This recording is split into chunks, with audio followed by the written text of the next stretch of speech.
Hello friends, இன்றைக்கி நம்ம கோதுமை போண்டா எப்படி பண்ணலான்னு பார்க்கலாம். இப்போ இதுக்கு தேவையான பொருட்கள்: கோதுமை மாவு,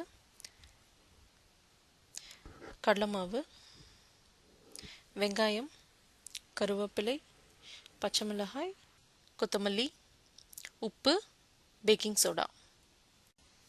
முதல்ல இப்போ நம்ம மாவு ரெடி பண்ணிக்கலாம். ஒரு பாத்திரத்தில் கோதுமை மாவு, கடலை மாவு, பேக்கிங் சோடா, அப்புறம் நறுக்கி வச்ச வெங்காயம், பச்சை மிளகாய், கொத்தமல்லி, கருவேப்பிலை எல்லாத்தையும் ஆட் பண்ணிவிட்டு நல்லா மிக்ஸ் பண்ணிக்கலாம். இது ரொம்ப சிம்பிளான ரெசிபிங்க. ஈஸியாக நம்ம டீ டைம் ஸ்நாக்ஸ் ஏதாவது நம்ம பண்ணணும்னு நினச்சோன்னா உடனே இதை எடுத்து பண்ணிடலாம். இப்போ பார்த்திங்கன்னா நான் கையால் நல்லா மிக்ஸ் பண்ணிட்டேன் எல்லாத்தையும். இப்போ தண்ணி தேவையான அளவு தண்ணி கொஞ்சம் கொஞ்சமாக ஊற்றி மிக்ஸ் பண்ணிக்கலாம்.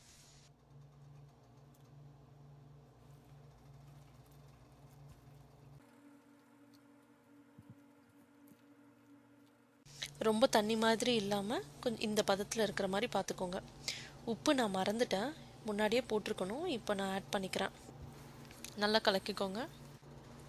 இப்போ நம்ம போண்டாவுக்கு தேவையான மாவு ரெடி பண்ணியாச்சு. இப்போ இதை நம்ம சூடான எண்ணெயில் போட்டு பொரிச்சு எடுக்க போகிறோம். வேணும்னா நீங்கள் கையில் போடுறதுக்கு பதிலாக ஸ்பூனில் கூட போட்டு எடுத்துக்கலாம். இப்போ பார்த்தீங்கன்னா போண்டா நல்லா வேகட்டும். ஒரு சைடு வெந்ததுக்கப்புறம் நம்ம திருப்பி போட்டுக்கலாம். லைட் ப்ரௌன் ஆகும்.